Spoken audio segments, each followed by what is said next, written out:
morning, you guys. Trying to find some dry ground to break up. I dished this back in February 28th.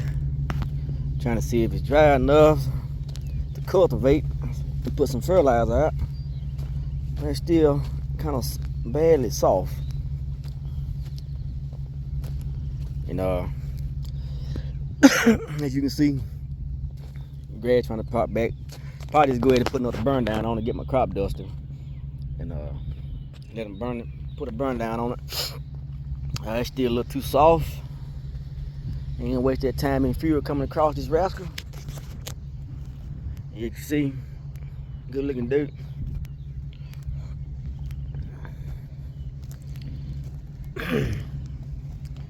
Yeah. So we're gonna drive over to this other field and everything on this Sunday morning. I cannot shake this sinuses for nothing in the world, I promise you. I done took prescription pills and everything. Like everybody said, probably gonna have to have something in my sinus removed. Cause every day I wake up with a sinus problem. And it's getting real irritating, I can promise you. Real irritating. And we're gonna ride across here. See what this field here has to offer. As you see, my next door has a nice looking wheat field. That is beautiful. Yeah, he's already shot his fertilizer to it. As you can see. Yeah, buddy. People ask me why I don't plant wheat. I just don't. I never just really cared for the work of doing it. So, you know, to each his own, everybody has their preference on what they want to do, you know.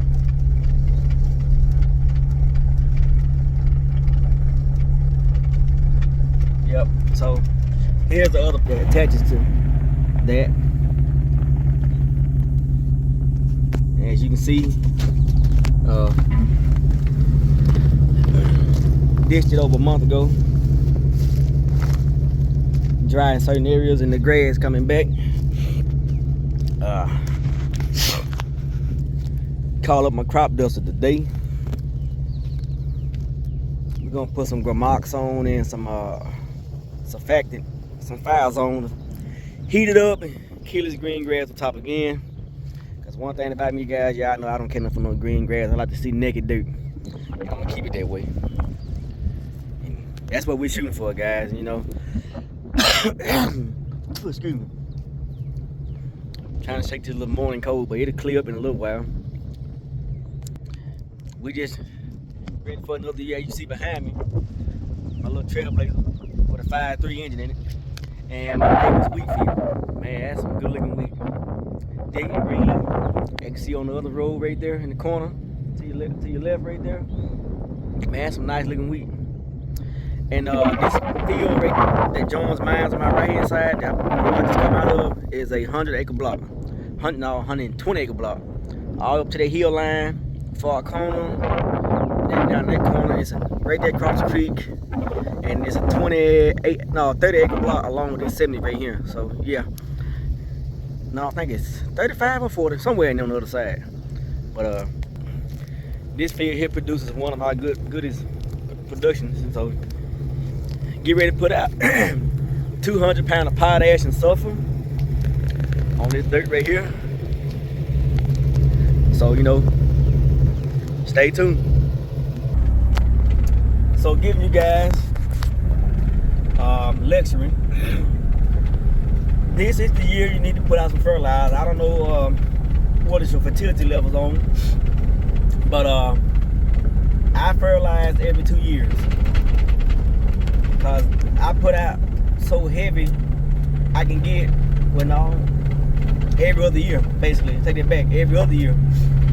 The thing people need to realize is extend beans or dicamba resistant beans suck up a lot of potash. They are a potash sucker. So, and if you want that high yielding crop and you got the right amount of water, the extend beans gonna suck that potash But the more potash you got on the beans, the more nutrients it's gonna feed to that stalk. And you stand a good chance of having high productive bean producing. So a guy asked me, excuse me, what do you recommend on soybean ground? I said, well, it all depends what your pocket can afford. But a minimum I would do if I was on a real strict budget would be at least 150 pounds to the acre. Because you still giving the beans a good time to thrive and get nutrients in order for you to have a 60, 70 bushel crop, which is still good. I promise you, I will cut 60 bushel, 70 bushel beans all day long better than 25 and 30 or 40. I mean, 40 is average nowadays, because you think about if you go back in the day, people back in the day were cutting 30 bushel beans on conventional beans. So, you know, you always want to shoot past the next bean done and extend your production to the limits. Don't limit yourself just because, I ain't putting the fertilizer out this year. Bean prices up. Okay, you do the math. You go out here and pay $55 a bag or $60 a bag of beans, and beans cut 30 bushel back because you didn't put the nutrients in the dirt. You just lost. That's that's a $25 gap in production you done lost, and you better pray that you get some type of nutrients from the sky or something, whatever, to, you know, to help produce your crop. But the thing is, yeah, I know fertilizer high. That's why I speak on the importance of having credibility. Having credit is like having $1 million. And that goes back to what I said. Don't overextend yourself trying to do what the next person do. Because I know what I can do, and I don't know what you can do. And that's why I tell people to budget. And sometimes, depending on the situation, you might have to tweak that budget just a little bit. Just enough where it won't put you in the red. And, you know, put you in the bind where you can't afford to get yourself out the hole. But, you know, take a chance. Bean prices right now, yeah, they kind of $10. And, yeah, I'm still going to follow my game plan. I'm not changing. I'm not cutting back.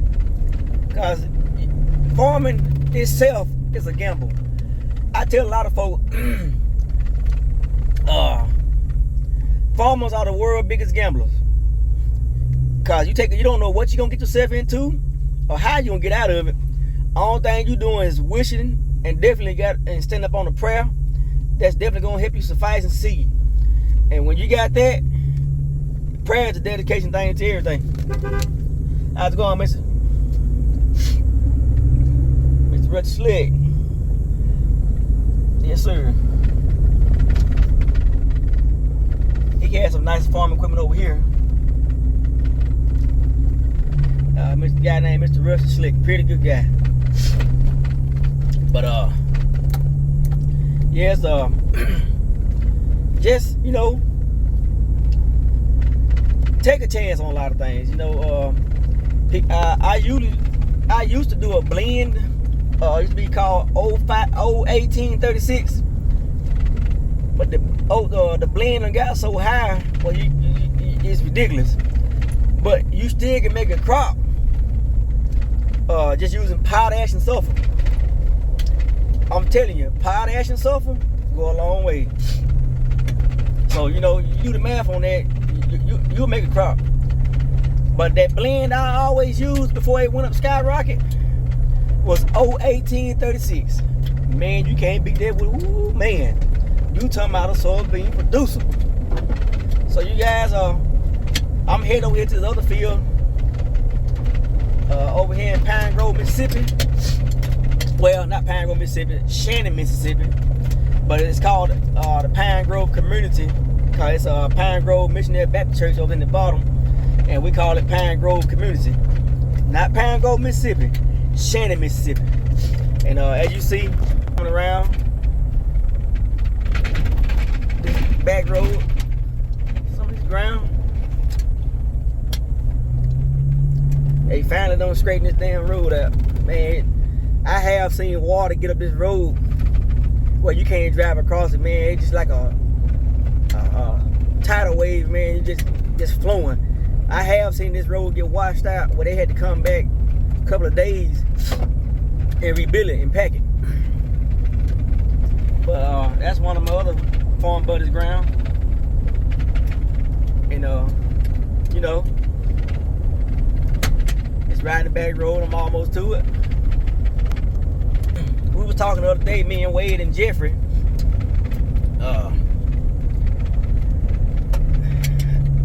I can't express this enough, you know.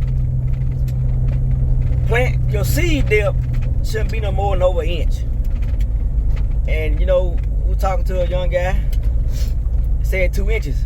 I was like, you know, that's kind of stressful on the seed, over 2 inches, because you don't want to plant too deep where you put stress on that seed to come up out the ground. You want your seed to come out the ground quick as possible where it can get a root. And when you do that, another thing too, guys, if you plant on rows, check your disc openers. If you got any type of slack in your disc openers, replace them. Don't go out here and try to plant these beans and have your beans all on top of the damn ground. Damn, first thing you holler, oh man, my bean didn't do too good. Hell no, they ain't did good, because hell, you got beans on top of the ground and you didn't do preventive maintenance. As I was stating in the video from yesterday, preventive maintenance go a long way. I mean, simple things that you can prevent to stop you from having good production or normal wear and tear in the field that can cost you a day or two without planting. Just inspect your equipment over thoroughly every day to the day you plant. You might find something different each day. Like yesterday, I did the video on it, show you about the little closing wheel. I fixed that one. And if I told you not, I went back and checked one of my gauge wheels on my press wheel. I had one busted. Just overlooked it. But I went back and checked it again to see what I missed. And that's why I say it pays to check thoroughly over your equipment. You know, basic maintenance. That's what you look for, basic maintenance. Thought I seen a coyote come from here. Wherever that rascal went to. It was a coyote, but you know. Yeah, your seed definitely needs to be at least an inch and an eighth. Nothing less than over an inch. And take your time planting. If you got some buckshot dirt or some real loose dirt that's real fluffy, you can run your ground speed. I usually try to keep my hands about 5.5 to 6, depending on the dirt. Cause you want to get that seed towned up to get in the ground and for them discs open to make a trench to get that seed in the ground. And like you see yesterday, I replaced all my disc openers off my setup. And if you guys need some of those disc openers, I still have them. There's nothing wrong with them. No slack in the bearings. I just believe in replacing my stuff every 2 years. I could have ran this year perfectly fine with no problem. But if any of you guys want them disc openers, just let me know. I'd be glad to get them to you. There's nothing wrong with them. The bearings in shape, still have a good edge on the blade. So, you know, if you need something to get you by, I got them. And if you need my number to get them, 662-542-8060. 662-542-8060. Y'all stay tuned. Okay, you guys. Back over here in Shannon, Mississippi. Got to get this burned down. I chisel plied all this last year. Trying to get this field burned down right here. I'm gonna walk to this corner over here.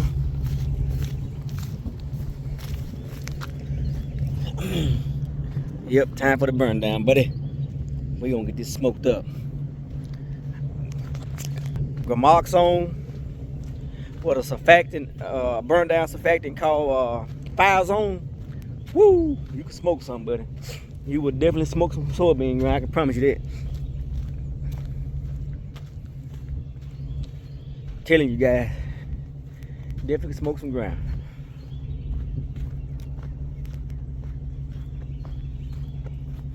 Yeah, time to get this. This is one of my biggest bottom producers, as you see. got to get this burned down. Because I'm going to start planting around by April the 15th. Since we got good weather next week, I'm going to get in there and smoke this ground. Promise you guys. We gonna get to it. Yeah. As you can see, go way to the back.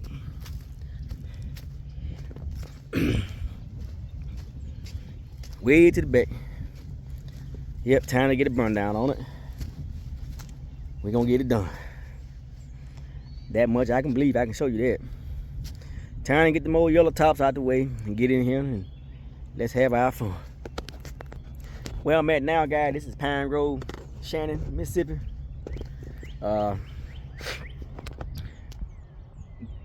There's another field, well, 2 more fields the same size as this one. As you can see across the field line over there. I don't know if you can see it on the other side. I farm all that as well. Right here in this field, all together, I have right here is 243 acres. Yeah, 243 acres in this bottom right here. It's time to get to it. I do have some other ground that's already sprayed and ready to go planting, but since I'm early, gonna get it knocked out early. So next week, guys, I'm getting to it. It's gonna be a lot more vlogging next week. Trying to tell you guys, get ready.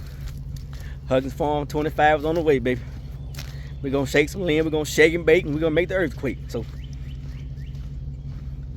y'all stay tuned.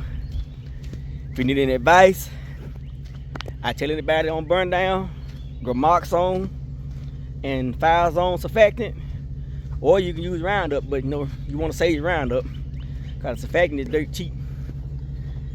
So we're finna shake and bake over here, guys. Get to it. Finna go over here to the airport. Shake and bake. Y'all have a blessed one.